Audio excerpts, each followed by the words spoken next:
गुरुर्ब्रह्मा गुरुर्विष्णू गुरुर्देवो महेश्वरा गुरुर साक्षात परब्रह्म तस्मै श्री गुरुवे नमः. आपण दररोज इथे येतो मदत फाउंडेशनच्या या चैतन्याच्या मार्गावर चालण्याचा प्रयत्न करतो. साधना सेवा सत्संग म्हणजे आपला चैतन्याचा मार्ग. आणि दररोज सकाळी जी आपण साधना करतो ती कशाची साधना करतो? प्राणाची साधना करतो. प्राण अतिशय आवश्यक आहे. आपण नीट समजून घेतलं पाहिजे. प्राण जर नसेल तर हे शरीर मृत होऊन जातं. आणि मग या शरीराचा मग तो आमदार असो खासदार असो काहीही उपयोग नाही. चिता रचून काडी लावून दिली जाते, त्याचं दहन केलं जातं. म्हणजे हे निर्जीव शरीर काही उपयोगाचं नाही. या शरीराला किंमत तेव्हा प्राप्त होईल जेव्हा त्याच्यात काय असेल? प्राण. आणि म्हणून प्राणाला महत्व आहे. आणि म्हणून प्राणो का आयाम. आणि म्हणून प्राणायामाला महत्व आहे. जर दररोज आपण प्राणायाम केला तर शरीर शुद्ध होतं. ब्रह्मज्ञान जर आपण अंगीकारलं तर मन शुद्ध होतं, चित्त शुद्ध होतं. आणि जेव्हा शरीर आणि मन शुद्ध होतं तेव्हा आत्मदर्शन होतं. एवढा साधा सिंपल सूत्र आहे. पण अनेक लोक याचा अवलंब करू शकत नाही. ज्यांना माहिती, ज्यांना कळतं काय की दारू पिऊ नये, नॉनव्हेज खाऊ नये, पण तरी संधी मिळाली की खाऊन देतात. का होत असेल असं? असं होण्याचं कारण म्हणजे अशुद्ध शरीर आणि अशुद्ध मन. आणि हे जोपर्यंत शुद्ध होत नाही तोपर्यंत कळतं पण वळत नाही. कळतं पण वळत नाही. मला मान्य आहे हो हे चुकीचं आहे, पण केल्याशिवाय राहवलं जात नाही. म्हणजे शरीर आणि मन अशुद्ध आहे अजून. जेव्हा शरीर आणि मन शुद्ध होतं तेव्हा या नकारात्मक गोष्टी करण्याची इच्छाच होत नाही. कितीही प्रलोभन लोकांनी देऊ द्या, इच्छाच होत नाही. आणि इच्छा न होणं यालाच म्हणायचं खरा संन्यास. नाहीतर मटण खायची माझी खूप इच्छा आहे, दारू प्यायची माझी खूप इच्छा आहे आणि मी सोडून दिला नाही. अरे जेव्हा संधी मिळेल ना तुम्हाला तेव्हा चोरून तरी तुम्ही ते काम करणार. विषय लक्षात आला का? चोरून तरी तुम्ही ते काम करणार. आणि म्हणून म्हणून पहिले वळण इंद्रियासी. या इंद्रियांना आपल्या विवेकाने पहिले आपल्याला आवरून ठेवावं लागतं, कंट्रोल मध्ये ठेवावं लागतं. हा, पाशवी त्याग करू नका. पाशवी त्याग करू नका. कोणाला दाखवण्याकरता सुद्धा वागू नका. दारू पिली गेली ना, पिली गेली बाबा, मान्य झालं, मान्य करतो मी, माझ्याकडनं चूक झाली, इथून पुढे मी नाही करणार. नॉनव्हेज खाल्लं गेलं ना, मान्य करतो मी, नॉनव्हेज खाल्लं गेलं माझ्याकडनं काय आधीच्या जन्मात मी कुत्रा असेल, मांस दुसऱ्याचे लचके तोडले असतील आधीच्या जन्मात, ते लचके तोडायची माझी या जन्मात पण इच्छा झाली. ती इच्छाच न होणं याच्याकरता तेवढी शरीर शुद्धी आणि तेवढी मनाची शुद्धी असावी लागते. ती जर नसेल तर संयमित जीवन तुम्ही जगू शकत नाहीत. म्हणून मी म्हणतो, म्हणून मी साधनेला महत्व देतो. म्हणून मी म्हणतो यारे यारे लहान थोर, तुका म्हणे मांडले दुकान, देतो मोलावीन साऱ्या वस्तू. मी सगळ्या गोष्टी द्यायला तयार आहे, पण इथं यायला कोण तयार आहे? तुम्हाला सांगतो, जोपर्यंत शरीराची आणि मनाची एका शुद्धीची एक विशिष्ट पातळीपर्यंत आपण इथं पोहोचत नाही तोपर्यंत हा दरवाजा उघडा आहे. इथपर्यंत कोणी येड्या गबाळ्याचं काम नाहीये. कोणी पण इथं येऊन बसू शकत नाही. येथे पाहिजे जातीचे, ज्यांना आत्मकल्याण करायची चाड आहे, ज्यांना आत्मकल्याण साधायचं आहे, ज्यांना त्यांच्या जीवनात पुरुषार्थ करायचा आहे. आणि खरा पुरुषार्थ म्हणजे स्वतःला प्राप्त करून घेणं. अरे तुम्ही कितीही प्रॉपर्ट्या जमा करा, कितीही मोठे मोठे उद्योगधंदे एस्टॅब्लिश करा, पण जोपर्यंत तुम्ही स्वतःला जाणून घेत नाहीत तोपर्यंत पुनरपी जननम पुनरपी मरणम पुनरपी जननी जठरे शयनम, तोपर्यंत तुम्ही या 84 लक्ष योनींचा जो फेरा आहे तो तुम्ही तोडू शकत नाहीत.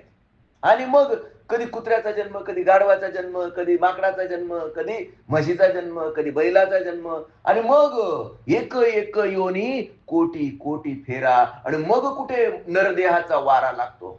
आणि असे आपल्याला हा नरदेह ऑलरेडी प्राप्त झालाय.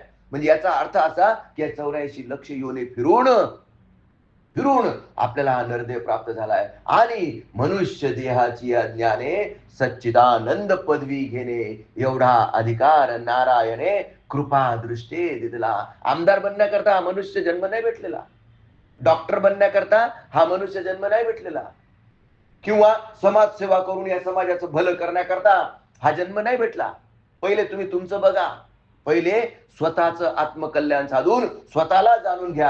आणि एकदा का तुम्ही स्वतःला जाणून घेतलं की मग इतरांच्या कल्याणाचा विचार करा.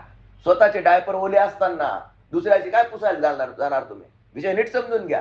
स्वतःचे डायपर ओले असताना दुसऱ्याचा पुसून उपयोग नाही. याचा वास येतो असं म्हणण्याचा तुम्हाला अधिकार नाही. यार तुझा वास बघ किती येतोय, तुझा वास बघ किती येतोय. तू तुझं स्वतःच रोज आत्मचिंतन केलं पाहिजे, स्वतः शुद्ध झालं पाहिजे. आणि शुद्ध बनण्यासाठीच दररोज प्राणायाम. या प्राणायामाने शरीर शुद्धी होते, वात पित्त कफ बॅलन्स होतो. आणि ब्रह्मज्ञान काय आहे? मय देह नाही नश्वरणासी, मय अलख निरंजन अविनाशी. हे शरीर म्हणजे मी नाही, हे मन म्हणजे सुद्धा मी नाही. शरीर आणि मनाच्या पलीकडे जे शुद्ध नित्य बुद्ध आत्मतत्व आहे ते खरं माझं स्वरूप आहे. आणि हे जाणून उपयोग नाही, त्या पद्धतीने इम्प्लिमेंट करणं, कृती चित्ती वचने कृतीत यावी, तशा कृतीत तशा भावात जीवन जगणं म्हणजे ब्रह्मज्ञानी. आणि तो मुक्तच आहे. जो ब्रह्मज्ञानी आहे, जो ब्रह्मज्ञानाचा अवलंब करून आचरण तसं करतो, तो मुक्तच आहे. त्याला त्याला राग द्वेषाची, कोणी अपमान केला तर कोणी मान सन्मान दिला, कोणी पालखीत बसून मिरवलं किंवा कोणी त्याच्यावर शेण फेकलं तरी त्याला काही फरक पडत नाही. कारण तो निर्लिप्त असतो. निर्लिप्त. सूर्यावर थुंकण्याचा आपण प्रयत्न केला तर ते थुंक आपल्यावरच येतं. अगदी तसाच हा सूर्यासारखा तेजायमान असतो. आणि म्हणून कोणी निंदो अथवा वंदो याला फरक पडत नाही, कारण तो आत्मभावात स्थिर झालेला असतो. असं आत्मभावात स्थिर करण्याचं शास्त्र म्हणजे हा आपला चैतन्याचा मार्ग आहे. आणि हा गुरु परंपरेतून आपल्याला प्राप्त झालेला आहे. गुरु परंपरेतून बघ, आपण नीट गुरु परंपरेतून आपण जे जे ज्ञान आपल्याला मिळालेलं आहे, हे ज्ञान आत्मसात करून आपण आत्मचिंतनाने, साधना सेवा सत्संगाच्या मार्गाने हे ज्ञान आपल्यामध्ये नीट उतरवलं पाहिजे, रुजवलं पाहिजे, पटवलं पाहिजे. आणि मग त्याला वाढवलं पाहिजे. हे दान दिल्याने वाढतं. ज्ञानदान हे सर्वश्रेष्ठ दान आहे. तुम्ही पैशाने तुम्ही ज्ञान विकत घेऊ शकता का? एखादा मतिमंद पोरगा आहे, मतिमंद बाळ आहे, आणि त्याचे वडील करोडपती आहेत, बरोबर की नाही? त्यांनी मतिमंदाच्या साठी स्कूल काढल्यात, लोकांचं कल्याण करण्याचा प्रयत्न केला. पण स्वतःच्या मुलाला, जो मतिमंद आहे त्याला मात्र ते ज्ञानी करू शकत नाही, करोडपती असला तरी. म्हणजे याचा अर्थ काय झाला की पैशाने तुम्ही ज्ञान विकत घेऊ शकत नाही. हा, पण जर तुमच्याजवळ ज्ञान असेल तर तुम्ही पैसा जनरेट करू शकतात. Yes or no? जर आपल्याकडे ज्ञानाची डिग्री असेल, त्या ज्ञानाच्या माध्यमातून तुम्ही पैसा तयार करू शकता. पण पैशाने ज्ञान विकत घेता येत नाही. एखाद्या राजकारण्याचा पोरगा पण मतिमंद असतो, करोडपतीचा पोरगा पण मतिमंद असतो. Yes or no? आणि मग त्याने कितीही पैसे खर्च केले तरी त्याला ज्ञान मिळत नाही. अगदी तसंच सत्पात्री दान असलं पाहिजे. तुम्ही 10 रुपये, 100 रुपये, 1000 रुपये, लाख रुपये कोणाला दिलेत आणि तुम्ही स्वतःला खूप दानी समजायला लागलात, काही उपयोग नाहीये. पैशाचं दान करून उपयोग नाही. सर्वश्रेष्ठ दान कोणतं आहे? हे ज्ञानाचं दान केलं पाहिजे. हे ज्ञानाचं दान केलं पाहिजे. एखाद्याचं आयुष्य परिवर्तित झालं पाहिजे. आणि जेव्हा ही तहान तुम्हाला लागते, ही तहान तुम्हाला लागली पाहिजे, काय की माझं कल्याण झालं यात काही नवल नाही. आपण जेववी लोका, ऐसे संतर्पण करी तुका. ही तुम्हाला तहान लागली पाहिजे. कशाची? ज्ञानदानाची. लोक तुम्हाला वेळा म्हणतील, काय हा तेच सांगत राहतो. कोणाला काय म्हणायचं ते म्हणू द्या, पण हे ज्ञान दिल्याने वाढतं. आणि त्यामुळे तुम्ही दिलं तर तुमचं वाढेल. इथं कोण येतं, किती येतात त्याच्याशी मला काही घेणं देणं नाही. पण भिंती का असत ना, पण मी हे ज्ञान देण्याचं कार्य शेवटच्या श्वासापर्यंत करत राहणार. ज्याला आत्मकल्याण साधून घ्यायचंय तो माझ्या या एका शब्दाने सुद्धा परिवर्तित होऊ शकतो. त्याच्या आयुष्यात महान परिवर्तन होऊ शकतं. तुम्ही एकट्याने जर पैसे कमवलेत, एकट्याने नोकरी करून, तर किती कमवणार? किती पगार आहे तुम्हाला? एखाद्याला जर 8 लाखाचं पॅकेज असेल ना वर्षाला, तर असं म्हणतो की लग्न करून द्या याच्या बरोबर. 8 लाखाचं पॅकेज म्हणजे खूप झालं. 8 लाखाचं पॅकेज म्हणजे खूप झालं. 12 लाखाचं पॅकेज म्हणजे बाप रे, तो तर श्रीमंत. 12 लाख रुपयाचं पॅकेज म्हणजे किती राहतात? लाख रुपये पर मंथ. लाख रुपये पर मंथ. त्याच्यात पण टीडीएस कट, अमुक कट, तमुक कट, हातात किती राहतात? आणि अशा व्यक्तीला आपण श्रीमंत व्यक्ती म्हणतो. पण मी तुम्हाला सांगतो, जोपर्यंत तुम्ही नोकरी करता तोपर्यंत तुम्ही दुःखी, दरिद्री आणि दळभद्रीचे आयुष्य जगतात. नोकरी करायला मी तुम्हाला सांगत नाही. Be the एंट्रप्रेनर. एंट्रप्रेनर म्हणजे काय? अरे नोकरी करणाऱ्यापेक्षा नोकरी देणारा श्रेष्ठ असतो. नोकरी द्या, टीम तयार करा, टीम तयार करा. आपले माणसं, आपल्या आजूबाजूला तुमच्यासारखे माणसं, तुमचे रेप्लिका तयार झाले पाहिजेत, की जेणेकरून तुम्ही त्यांचा काय विकत घेताय? नोकरी करणाऱ्यांचा. जे नोकरी देणारे आहेत ते नोकरी करणाऱ्यांचा काय विकत घेतात? वेळ विकत घेतात. वेळ. भौतिक नियमांचं पालन झालं पाहिजे. मग तुझा वेळ मी विकत घेतला, तू माझ्यासाठी काम करतोय, म्हणजे मीच काम करतोय, आणि जेव्हा मीच काम करतोय तेव्हा ते अनंत पटीने वाढतं. साधी सिंपल विषय डोक्यात घ्या तुम्ही, की टाटा, बिर्ला, अजून जे कोणी मोठे उद्योगपती असतील, मुकेश अंबानी वगैरे, त्यांच्या अनेक कंपन्या आहेत. देशातच नाही, विदेशात पण आहेत. मग काय ते प्रत्येक कंपनीमध्ये जाऊन स्वतः नटबोल्ट किसत बसतात का? नाही.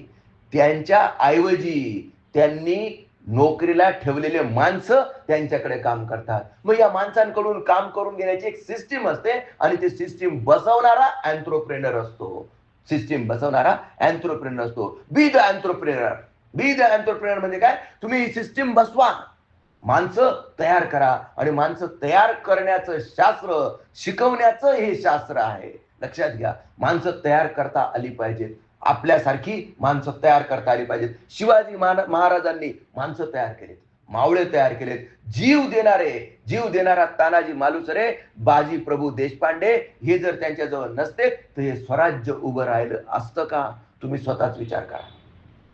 त्यांनी माणसं तयार केलेत. अगदी तसंच आपल्याला पण माणसं तयार करायचे आहेत, टीम तयार करायची आहे, आणि ही टीम वाढवायची आहे. ज्याची टीम मोठी तोच सर्वश्रेष्ठ एंट्रप्रेनर. हे साधं सिंपल सायन्स आहे.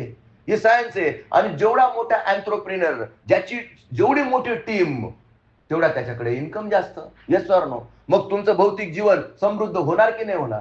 समृद्ध जीवन, भौतिक जीवन समृद्ध करण्याचा हा मार्ग आहे. पण त्याच्याकरता तुम्ही आत्मोन्नत असणं गरजेचं आहे. एखादा आत्मोन्नत व्यक्ती होता, त्यांनी मोठं राज्य निर्माण केलं, पण त्याचा मुलगा आत्मोन्नत असेलच याची गॅरंटी नाही, आणि मग तो लाखाचे 12,000 करून टाकतो. अशा अनेक उदाहरणं तुम्हाला पाहायला भेटतील. अरे बापाने जे कमवलं, पोराने गमवलं. का गमवतो पोरगा? कारण त्याच्याजवळ आत्मोन्नती नसते.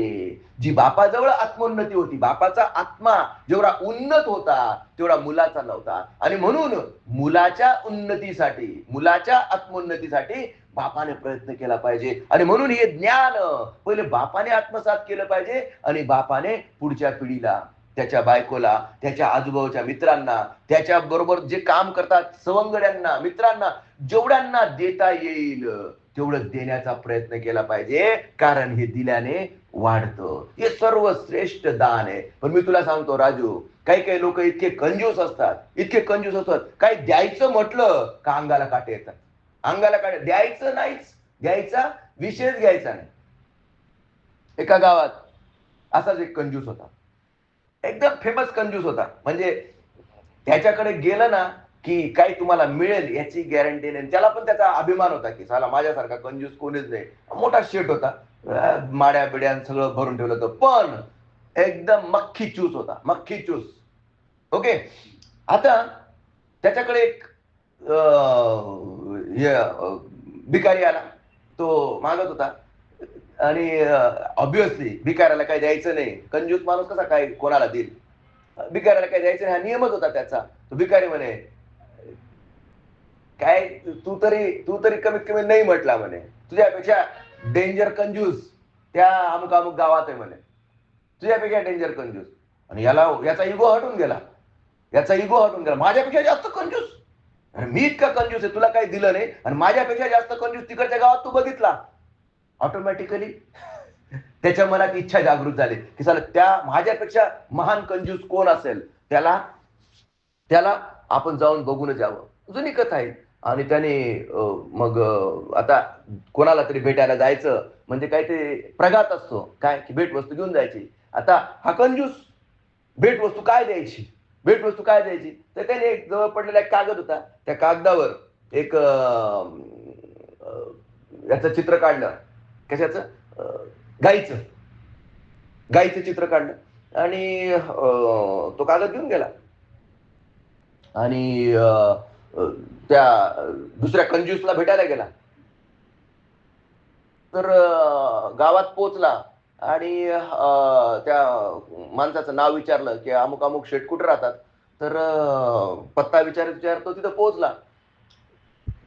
घरात गेला. घरात त्या जुन्या काळातल्या घंटा असायच्या, घंटा वाजवली. घंटा वाजवली तर एक पोरगा बाहेर आला.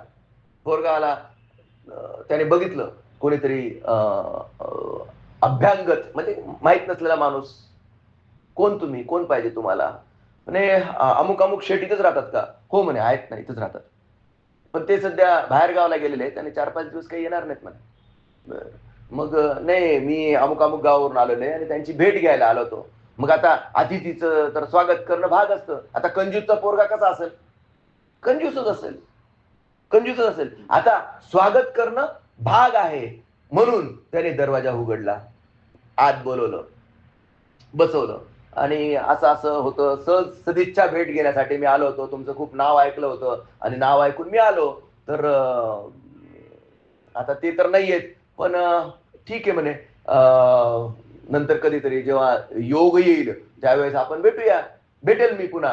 तर मी त्यांच्यासाठी ही माझी सप्रेम भेट आणली म्हणे. आता अतिथी एकमेकांना देवाणघेवाण करतात, तर ही गाय मी तुमच्यासाठी आणलेली म्हणे. तर ते गायीचं चित्र त्याने तर तुमच्या वडिलांना तेवढं ते देऊन टाका म्हणे. बरं म्हणे, काय हरकत नाही. ते गायीचं जे काढलेलं चित्र होतं ते त्याने ठेवून घेतलं पोराने आणि हदायला निघाला. अहो थांबा थांबा म्हणे, असं गेलं तर ते योग्य होणार नाही.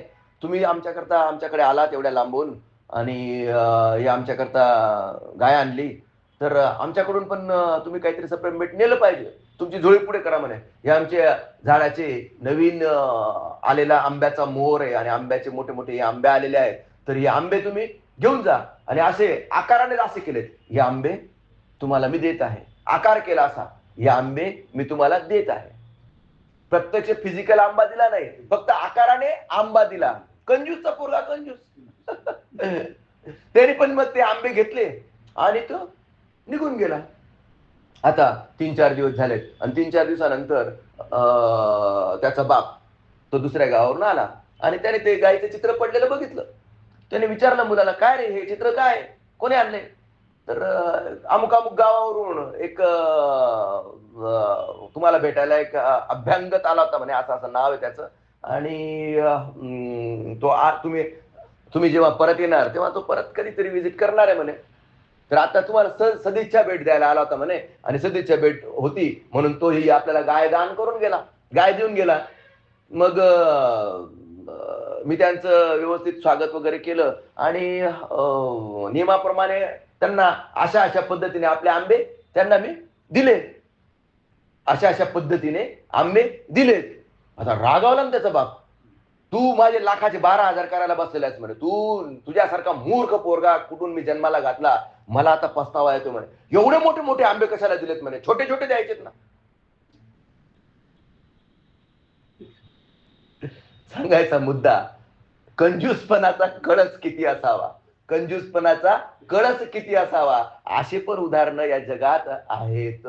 आणि म्हणून हे जे ज्ञान आहे, हे जे ज्ञान आहे हे दिल्याने वाढतं. तर याच्यात कंजूसी करू नये, याच्यात कंजूसी करू नये. हे ज्ञान देण्याचं कार्य आपण सतत करत राहिलं पाहिजे. हे ज्ञान दिल्याने वाढतं, हाच क्रक्स आहे. आणि सत्पात्री दान असावं.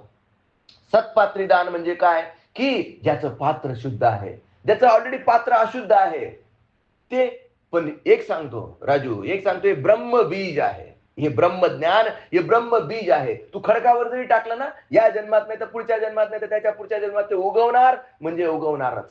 आणि म्हणून आपल्याला विचार करायची गरज नाहीये, अरे मी कोणाला देऊ आणि मग हा त्याचा व्यवस्थित सांभाळ करेल का नाही करेल, का त्याला त्याचं गटारीत टाकून देईल. ब्रह्मबीज आहे हे, ब्रह्मबीज आहे हे वाया जाऊ शकत नाही. त्याचा कधी ना कधी त्याच्या आयुष्यात त्याला उपयोग होईलच. आता इथं अनेक लोक येतात, एकदा ऐकून निघून जातात.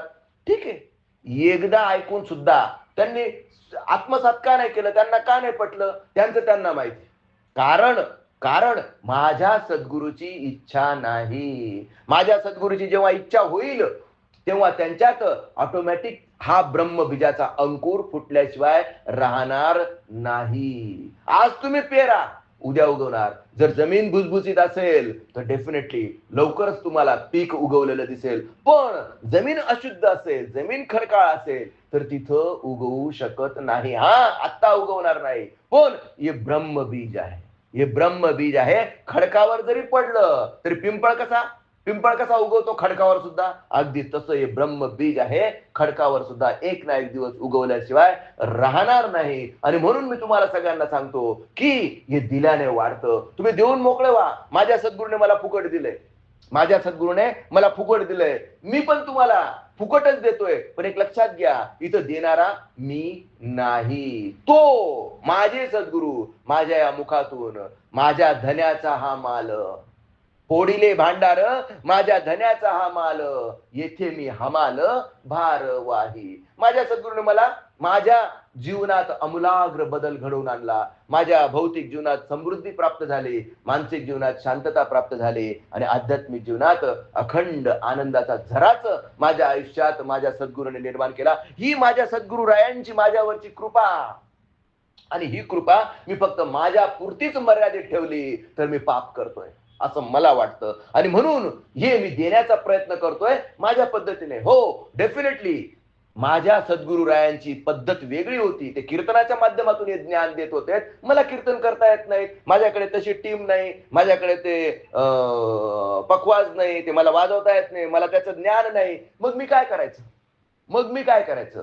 जे मला कळतं, जे जे आपणाशी ठावे, ते ते इतरांना सांगावे, ज्ञानी करुणी सोडावे सकळ जन. मी कोणाला पैसे देत नाही, पण हे ज्ञान दान पैशापेक्षाही महान ज्ञान दानाचं कार्य मी इमानदारीने करतो. आता ज्याला ज्याचं आत्मकल्याण करून घ्यायचंय किंवा माझ्या सद्गुरूंची जी इच्छा आहे ती होईल, मला अमुक एक गोष्ट व्हावी, अमुक एक गोष्ट घडावी असं वाटत नाही. पण माझ्या सद्गुरूंचं मिशन होतं आत्मोन्नती आणि विश्वशांती. आणि माझ्या सद्गुरुरायांच्या कृपेमुळे मी झालो डॉक्टर.